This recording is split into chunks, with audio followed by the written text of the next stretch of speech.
DB lottery परेका सबैलाई धेरै धेरै बधाई। तर चिट्ठा पर्नु त आधा बाटो मात्रै हो, हैन र?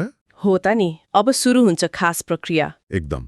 आज हामी यही डिबी परेपछिको महत्त्वपूर्ण चरणहरू के हुन् अनि तिनलाई कसरी सफलतापूर्वक पार गर्ने भन्ने बारेमा हामीसँग भएको जानकारीलाई अलिक गहिरिएर हेर्दैछौँ। हो, यो प्रक्रिया अलि कस्तो भने लामो र धेरै चरणहरू भएकोले सुरुमा अन्योल हुन सक्छ। त्यही त। हाम्रो उद्देश्य यसलाई सकेसम्म सरल भाषामा बुझाउनु हो। छनौट भएको पक्का गर्नेदेखि लिएर भिजा आवेदन अनि कागजात सङ्कलन, अन्तर्वार्ता र अन्ततः अमेरिका प्रवेशसम्म। अनि समयमै काम गर्नु महत्त्वपूर्ण छ भन्नुभयो है? एकदमै। हरेक पाइला सही समयमा चाल्नु एकदमै जरुरी छ। कुन काम कहिले गर्ने भन्ने तालिका महत्त्वपूर्ण हुन्छ। ल त्यसो भए पहिलो पाइलाबाटै सुरु गरौँ न त। डिबी पर्यो भनेर कसैले मतलब इमेल वा फोन गर्दैन हैन? आफैले चेक गर्नुपर्छ। एकदम सही कुरा। कसैले इमेल वा फोन गरेर तपाईले डिबी पर्यो भन्छ भने त्यो त सरासर ठगी हो। तपाईले आफै आधिकारिक डिबी एन्ट्रेन्स स्ट्याटस चेक वेबसाइटमा गएर आफ्नो कन्फर्मेसन नम्बर, थर अङ्ग्रेजीमा र जन्मवर्ष हालेर नतिजा हेर्नुपर्छ।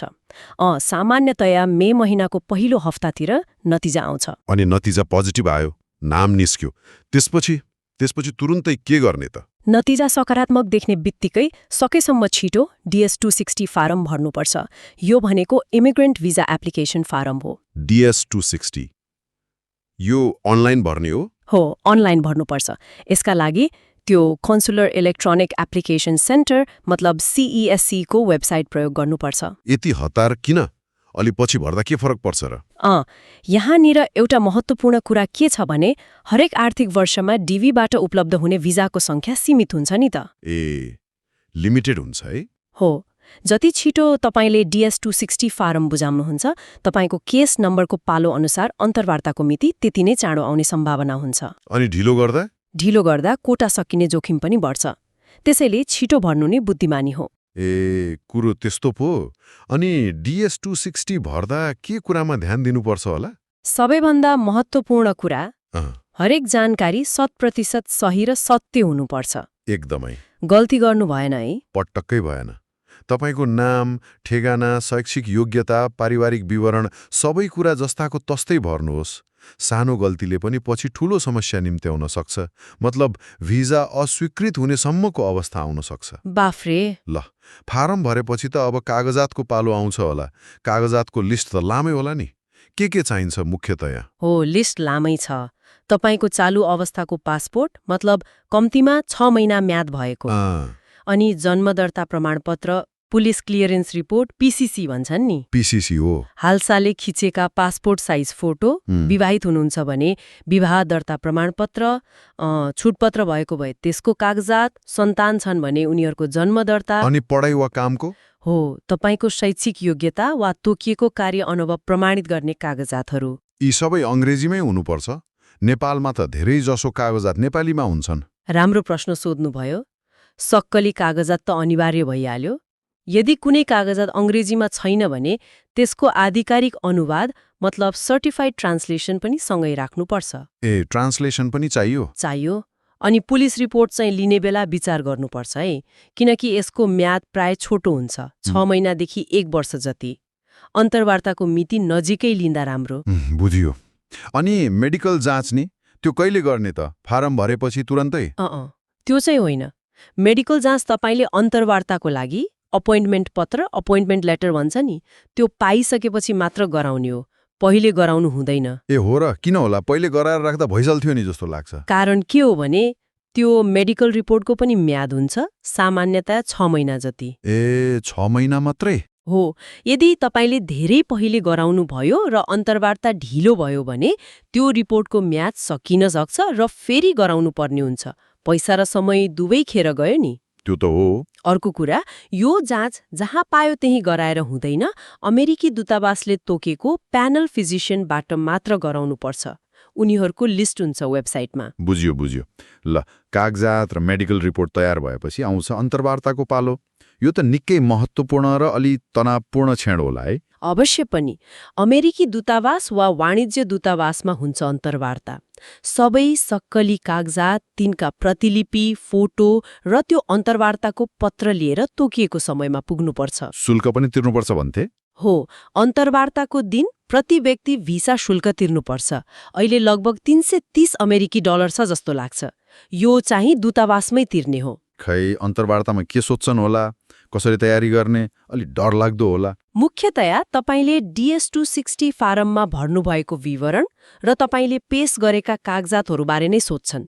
बेसिक कुराहरू नै हो। जस्तै तपाई अमेरिका किन जाँदै हुनुहुन्छ, त्यहाँ गएर के गर्नुहुन्छ, तपाईको पृष्ठभूमि के हो, यस्तै प्रश्नहरू आउन सक्छन्। सबैभन्दा उत्तम तयारी भनेको चाहिँ आत्मविश्वासका साथ सत्य बोल्नु हो। कुनै कुरा नढाट्नुहोस्, नबङ्गाउनुहोस्, जे हो त्यही भन्ने। सत्य बोल्नु नै उत्तम। ल, अन्तर्वार्ता पनि सफल भयो, भिसा लाग्यो, बधाई छ। अब त ढुक्क भयो नि, कि अझै केही बाँकी छ? भिसा लाग्नु ठूलो खुशीको कुरा हो, तर अझै एउटा एकदमै महत्त्वपूर्ण कुरा बाँकी छ। ए हो र, के होला?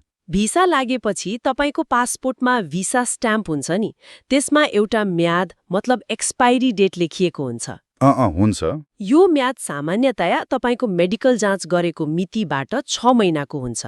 तपाईले त्यो म्याद सकिनु अघि अनिवार्य रूपमा अमेरिका प्रवेश गरिसक्नुपर्छ। ओहो, मतलब 6 महिनाभित्र अमेरिका पुगिसक्नु पर्यो। एकदम, नत्र भिसा स्वतः रद्द हुन्छ। यत्रो मेहनत खेर जान्छ। यो त एकदमै ध्यान दिनुपर्ने कुरा रहेछ। अनि अमेरिका जानु अघि अरू केही गर्नुपर्छ? त्यो शुल्क तिर्नुपर्ने कुरा पनि सुनेको थिएँ नि मैले। हो, त्यो USCIS इमिग्रेन्ट फी भन्छ। अमेरिका जानु अघि तिर्दा राम्रो। यो शुल्क अहिले लगभग 220 अमेरिकी डलर छ र अनलाइन तिर्न सकिन्छ। यो के को लागि हो? यो शुल्क नतिरी तपाईको ग्रीन कार्ड मतलब स्थायी बासिन्दा कार्ड तपाईले अमेरिकामा दिनुभएको ठेगानामा आउँदैन। यो चाहिँ ग्रीन कार्ड प्रोसेसिङ र पठाउने शुल्क हो। ए, बुझियो। अनि अमेरिका यात्रा गर्दा नि एयरपोर्टमा केही विशेष सावधानी अपनाउनु पर्छ कि? सबैभन्दा महत्त्वपूर्ण कुरा तपाईको पासपोर्ट, जसमा भिजा छ, त्यो सिलबन्द मेडिकल रिपोर्ट र अन्य सबै जरुरी कागजातहरू आफ्नो हाते झोलामा मतलब क्यारी अन ब्यागमा बोक्नुहोस्। चेक्ड लगेजमा होइन है? चेक्ड लगेजमा होइन, किनकि लगेज हराउने वा ढिलो हुने सम्भावना सधैँ रहन्छ। यस्तो महत्त्वपूर्ण कागजात हातैमा बोक्नुपर्छ। ठिक भन्नुभयो। अनि अमेरिकाको एयरपोर्टमा पुगेपछि customs and border protection CBP का अधिकारीहरूले तपाईको कागजात जाँचेर प्रवेश अनुमति दिन्छन्। त्यो सिलबन्द खाम उनीहरूले नै खोल्छन्। अनि ग्रीन कार्ड कहिले हात लाग्छ त? एयरपोर्टमै दिने हो? होइन, एयरपोर्टमा दिँदैनन्। तपाईँ अमेरिका प्रवेश गरिसकेपछि तपाईले त्यो DS-2060 फारममा उल्लेख गर्नुभएको अमेरिकी ठेगानामा केही हप्तादेखि केही महिनाभित्र हुलाक मार्फत ग्रीन कार्ड आइपुग्छ। ल, समग्रमा हेर्दा त DV परेपछिको प्रक्रियामा पुष्टि गर्ने, DS-260 भर्ने, कागजात जुटाउने, सही समयमा मेडिकल गर्ने, अन्तर्वार्ता दिने, शुल्क तिर्ने, भिजाको म्यादभित्र अमेरिका पुग्ने र अन्ततः ग्रीन कार्ड पाउने, कति धेरै चरणहरू रहेछन्। हो त नि, हरेक चरणमा सानोभन्दा सानो कुरामा पनि ध्यान दिनुपर्ने देखियो। एकदम। यो प्रक्रियाले धैर्य, लगनशीलता र सावधानीको माग गर्छ जस्तो लाग्यो मलाई त। हो नि, हरेक चरणमा समय सीमा र आवश्यक कागजातबारे सचेत रहनै पर्छ। अलिकति चुक्यो कि समस्या। यो सुन्दा त यो प्रक्रिया आफैमा एउटा नयाँ देशमा नयाँ जीवन सुरु गर्नु अघिको तयारी जस्तो पनि लाग्छ। मतलब अलिअलि अनुशासन सिकाउने खालको। साँच्चै हो, यो प्रक्रियाले व्यक्तिलाई नियम पालना गर्न, योजनाबद्ध हुन अनि जिम्मेवारी लिन सिकाउँछ जस्तो पनि लाग्छ मलाई पनि। होला। सायद यो अमेरिका जानु अघि नै त्यहाँको प्रणालीसँग अभ्यस्त हुने एउटा अप्रत्यक्ष तरिका पो हो कि? यो प्रश्न साँच्चै मननयोग्य छ।